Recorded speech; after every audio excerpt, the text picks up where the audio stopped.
ده احلى ايس كراميل لاتيه هتشربه في حياتك. طب ممكن تعلمني اعمله ازاي؟ طب تعال. انا عمري ما دخلت بار قبل كده ولا عملت قهوه تتشرب، بس يلا نعمل ايس كراميل لاتيه. احنا محتاجين ايه؟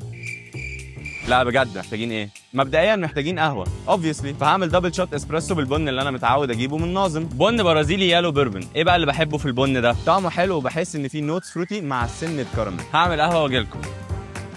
رجعت لكم بعد ما عملت شوت الاسبريسو بنفسي وجهزت الخلاط عشان نشتغل على طول. هنحط اقل من كوبايه لبن والدبل شوت اسبريسو وشويه كراميل بس ما تزودوش عشان ما تبقاش مسكره قوي، وكوبايه تلج، ونضربهم كلهم مع بعض.